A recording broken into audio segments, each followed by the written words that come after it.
Lay on the wall and watch all y'all. You can't ninja a ninja, you crap it took full. Surrounded by crime cast, time for tap jaws. Only 3 ranked teams lost in week 1 of the college football season. One of them, number 17 TCU, lost to a Colorado team, which I'm sure many of us were wrong about. And TCU probably shouldn't have been ranked to start the season, considering what they had lost in the offseason. LSU at number 5 lost to another top 10 team. Spoiler alert for when my rankings video comes out, Florida State is now my number 3 team in the country. So LSU loses to a very good team, safe to say. And then there's Clemson, a consensus top 10 team by most people, not by me, losing to unranked Duke. Better believe, at least as far as I'm concerned, Duke's going to be up there after week 1. But let's talk about Clemson. I had other things planned, but Clemson, as the only top 15 team to lose to an unranked team, I already mentioned there was only 3 teams that lost in general. So let's talk about Clemson, y'all. I had Clemson ranked at 13. I had them ranked at 13, and I was lower on Clemson than most people. I would say I was in the bottom 10% as far as people and where they had Clemson ranked. I was not high on Clemson at all. I just didn't see the talent on offense, quite frankly. I knew they were going to be talented defensively, but I didn't know how much Garrett Riley was going to impact this offense, and it looks like Garrett Riley has been forced to conform to Dabo Swinney's offense, which has produced a disaster in week 1. Let's get right into it, guys. 7 points. 7 points against Duke. First of all, let me start this by saying all the credit in the world to the Duke Blue Devils. They will be ranked.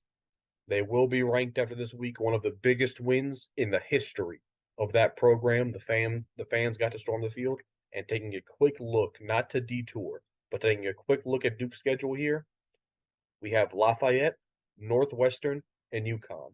Duke, by the time you play Notre Dame in week 5, you will be a top 20 team in college football. Believe that. Don't mess up these next 3 games. I'm looking forward to see Duke in the top 20. With that being said, back to Clemson. 7 points. And let's look straight at the box score. I'm not wasting any time. They ran for over 213 yards. They put up more yards than Duke. They got more first downs than Duke. Ignore these ads. I am not getting paid by any of these people. Unfortunately, unlike the Colorado TCU game, I did not watch this game, so I cannot give you that level of analysis, but I was keeping up with the game. I've seen a lot of the plays that lost Clemson this game. Clemson beat themselves this game. They got outcoached. Clemson should have been up double digits at the end of the first half. Duke in the first half was not ready to play whatsoever. Before we really get into the box score, let's look at the team stats first. Let's take a look at these team stats. Clemson, almost twice as many first. You guys don't understand. Almost twice as many first downs. And Duke put up 4 times as many points. This is absurd. Third down efficiency, very similar. Clemson, 2 turnovers on downs. We're not able to convert a 4th down. Like I said, more yards than Duke, almost 50 more yards. They threw it more than Duke. Well, they threw it way more than Duke. Neither of these teams was able to throw the ball very effectively. Both the teams were able to run. Both teams with basically 200 yards rushing. Very good. Neither team was able to stop the other team from running the football very well. Clemson only 1 penalty. Guys, this right here, first down ratio, And this right here, this should have been a blowout for Clemson. This should have, these two numbers alone, these scream blowout to me. One penalty on the road in week 1? That's amazing. That is unironically amazing. And Duke, I mean, 7 penalties at home. That's bad. That's very, very bad. But it's the turnovers. It's the turn. Let's go play by play. I showed you the team stats. Let's go play by play and really break it down. Let's look at drive by drive, really. Starts off. Clemson, punt. Duke drives down the field, makes a field goal. Clemson, missed field. This is a blocked field goal. This is a blocked field goal here. Immediate special teams disaster if you're Clemson. But they force a 3 and out. Duke force a 3 and out. Duke, another good drive down the field, another field goal. But Clemson, 3 out of 4 drives here. The Clemson offense has done nothing. 3 straight drives. Clemson offense has done nothing. Clemson defense, bending but not breaking. Field goal, punt, field goal. You have to be happy with that if you're the Clemson offense. What does Clemson do after that field goal? Fumble by let me see actually. Okay. If this was a Duke fumble, a muffed punt. Horrible, horrible muffed punt by Duke, special teams error, which resulted in Clemson's only touchdown of the game. Clemson's only touchdown of the game, guys, is when they started in the red zone. They started in the red zone, drove the ball 18 yards. Congrats to them. They scored. Then Duke punts again. So Clemson's defense here has been outstanding in the first half. Outstanding. And special teams forced a turnover, which led them to a score. So Duke horribly sloppy in the first half. So after Clemson scores a touchdown, defense forces another punt. Offense has to punt. Then the defense forces a fumble. A fumble by Jacquez Moore. And Clemson doesn't do anything. Only 10 seconds before the half, they don't do anything with that. So at the end of the first half, guys, we have Duke with 2 field goals, a fumble, and a muffed punt. That's what they've done. And Clemson, off of that, has a 1-point lead.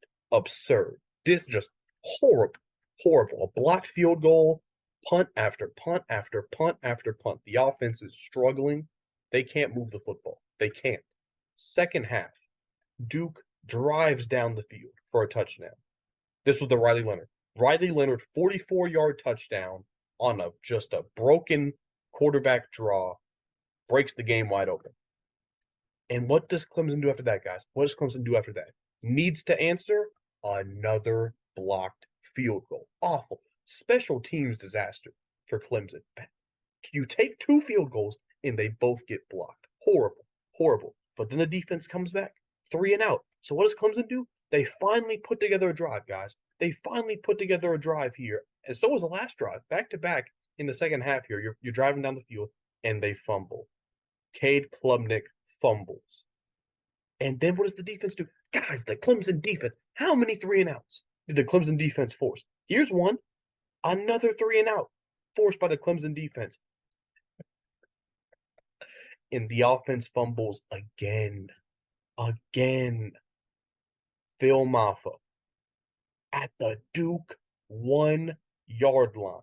Fumbles, and Duke recovers the fumble. It bounces all around.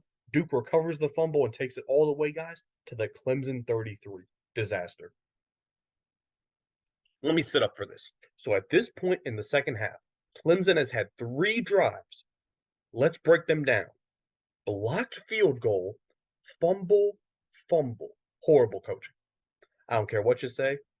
This is horrible. This is a disaster, and it's a horrible look for Clemson. After the fumble, Duke, short field, only has to go 33 yards. They don't settle for a field goal. They take it all the way in the end zone. Touchdown, Jacquez Moore. Then a Clemson. Turnover on downs. Turnover on downs. You get 4th and 7. At this point, you're down 21-7. You have to go for it. They can't do it.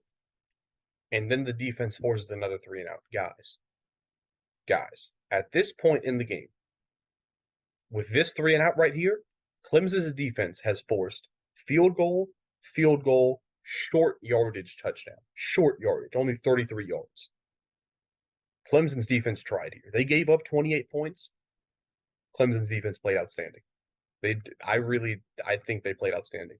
And then the dagger, Cade Klubnik interception. Duke turns that into point again. Short yardage. Duke turns that into points. And it's over. Game's over. So in the second half, guys, let me do it like this. I want to do it like this. Let me set it up for you guys so you really understand what I'm saying. Because in the second half, Clemson's offense is a fire-worthy offense for what they did in the second half. I don't know who was calling the plays. I don't know if it was Garrett Riley. I don't know if it was Dabo Swinney. In the second half, blocked field goal, fumble, turnover on downs, interception, turnover on downs. No, you're not winning. You're not beating anybody. You're not beating Austin Peay if you do that in the second half. Good win for Duke. Good win for Duke. Clemson just shit the bed. And I have no confidence.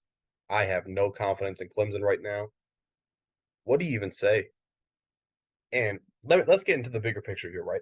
Because maybe it's because I have not been a college football fan for that long. I wasn't following college football when Clemson was winning national championships. The Clemson I know, in the 3 years I've been paying attention to college football, this is the Clemson I know.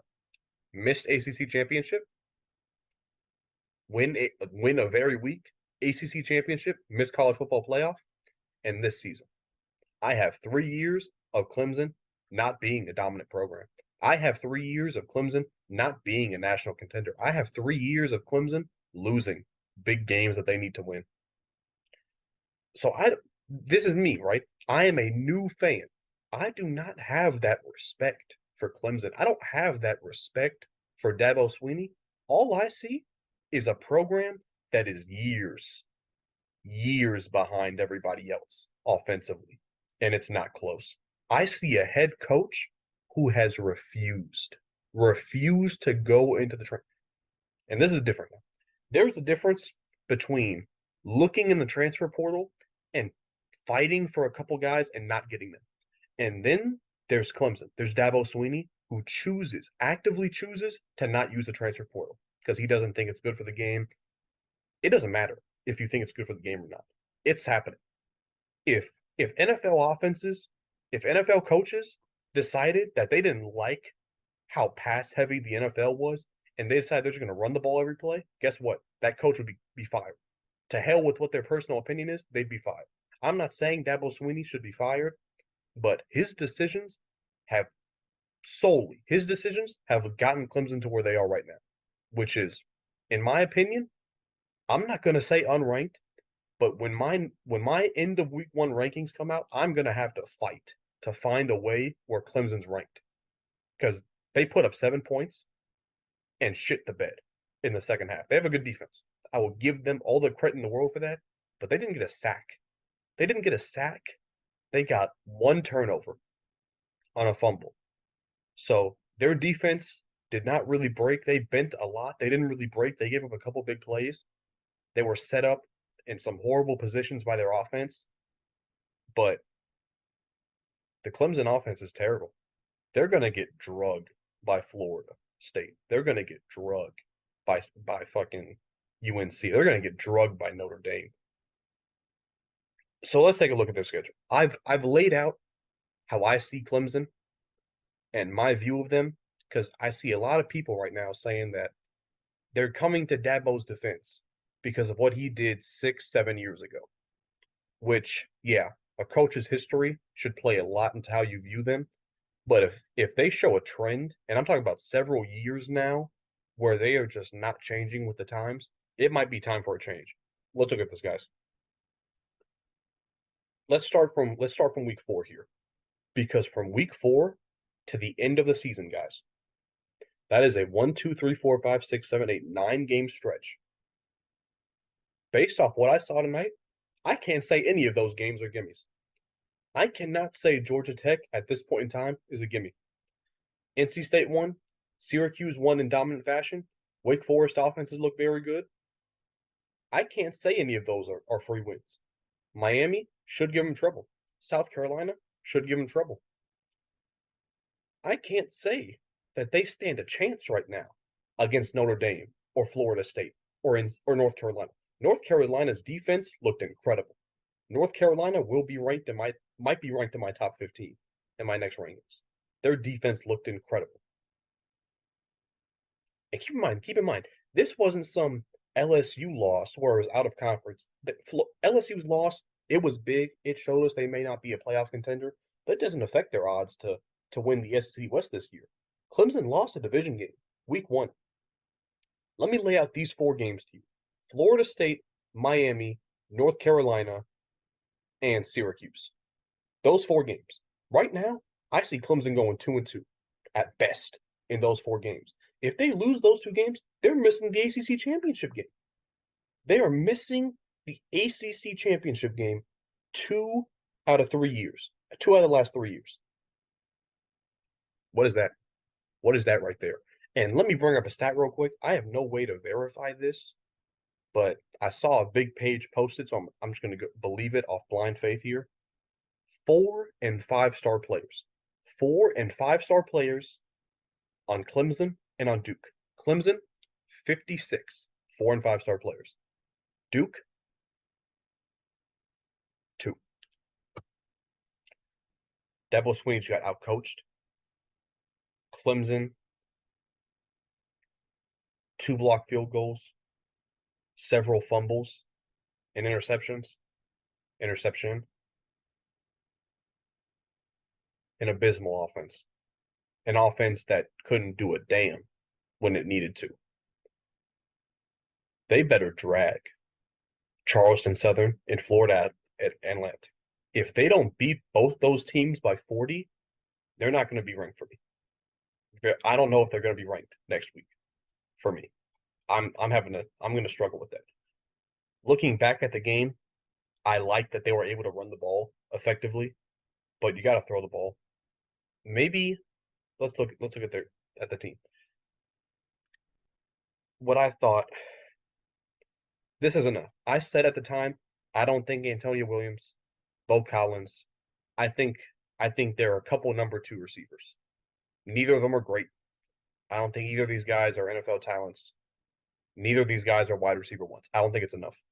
Can you imagine how nice it would have been for Clemson to get a Dominic Lovett, a Keon Coleman, a Zachariah Franklin, a Dorian Singer. Not saying they would have got any of those guys, but wouldn't it have been nice if they tried?